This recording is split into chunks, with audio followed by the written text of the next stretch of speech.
You mentioned he was in the group Turk. Oh yeah. That's how I ain't gonna say I started off rapping with Turk, but me and him got put in the group when I came over to Hype Enough from William Bibbit, and he had Hype Enough Records, and me and Turk was like the two youngest people over there. This before he got with Cash Money. They put us in a group called the Young Guns. This before the Rockefeller Young Guns and all of that.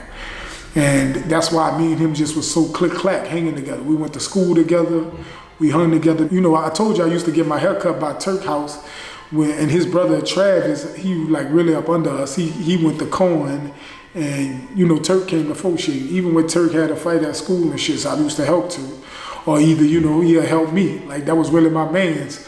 The only reason we I think our relationship kind of fell back was because you know, he wound up having an addiction, you feel me? And he wound up start getting loaded, and you know, I wasn't the type of person that get loaded, you feel me? Right. How old were y'all at that time? We was probably we graduated at 18, so we had to be like 16, 17, you feel me? Because the Fauché was our high school, you feel me? If you could explain to people too, because at that time, in New Orleans, that was cool. Oh yeah, getting loaded, getting on heroin, and like it was really cool. It was songs. It was glorified, yeah, it was glorified. November the 1st, 1987. Young nigga on the powder stage, strapped with a mega lamb.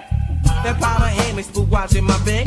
Just kicked in a quarter shot. Me, look gangsta, Eric and Black. From songs with Slim coming with Powder Bag, and then, you know, that's when everybody, you know, that's when the coke era was like, you know, niggas was powder to be hype and shit like that. But luckily I had older people around me that would tell me like, man, that ain't cool, you feel me? I had my uncles, Zoe, Eddie, or my Uncle Waylon, you feel me? I ain't talking about hype. Holla if your boss ain't treating you right. You know the color and the price. It's that fluffing is wearing light. Leave your own tight so holding it up. Niggas know one thing. My introduction to the Mouth come from Fino, a guy that was in the Gambino family. And I told you I was rapping with Monte and Lack at that time. And then I started doing some music with him, and that's how I got in with the Gotti Boys and started hanging with Baby Kiki, you feel me? That, you know, another, you know, uptown legend for Wise and Stutton and shit like that. When I first get home, it's always like I gotta act like I got shot that same day. Like I gotta always go back to that state of mind. Yeah, I gotta go back to that state of mind where I got shot yesterday.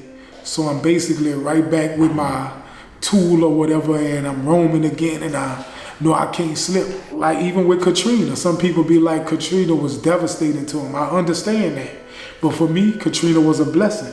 Pre-Katrina, the day before Katrina, I was out with a gun looking for somebody. I didn't have a passport pre-Katrina. But me moving away in that and going to another city and seeing other people do things that was inspirational to me. And pre-Katrina, I don't think that would have happened for me. I just only cared about my neighborhood and being an uptown stunner and showing off in my city. Old feel. But explain to the world that passion that makes people go back, because a lot of motherfuckers go back. Oh, of course, yeah. I get homesick every other day. Like, you gotta think, I miss crawfish over rice with potato salad on a Sunday from Miss Chris off of Phillip and Clara. I miss going to Willie Mays on a Sunday. I miss the second line on a Sunday, even though it's considered like anything could happen at a second line, I still miss it. So it's the culture and everything that I miss about New Orleans, you feel me? They say they gon' take my jewelry. I ride more than the mall security. Yeah, I'm from a dumb hood. AKs call them Syntex motor cause they'll make you run good. Even if you didn't kill nothing, if you put in a little work before, like, it gets you carried different. I've been playing basketball with my partner before, and one time we got into a big argument, and he was like, and we stopped and sat on the porch after the argument. He was like, the only reason I ain't sneak you, because I know you about that pistol play. And I was like, man, this is one of my childhood friends. I didn't know that, you know, once you put in a little work, it cross you over. Like, certain people look at you different, like, once you do something. And, well, what if he wasn't my childhood friend, and he felt like I was a real threat to him, and he just walked off and we got his banger and came back and banged me up, you feel me?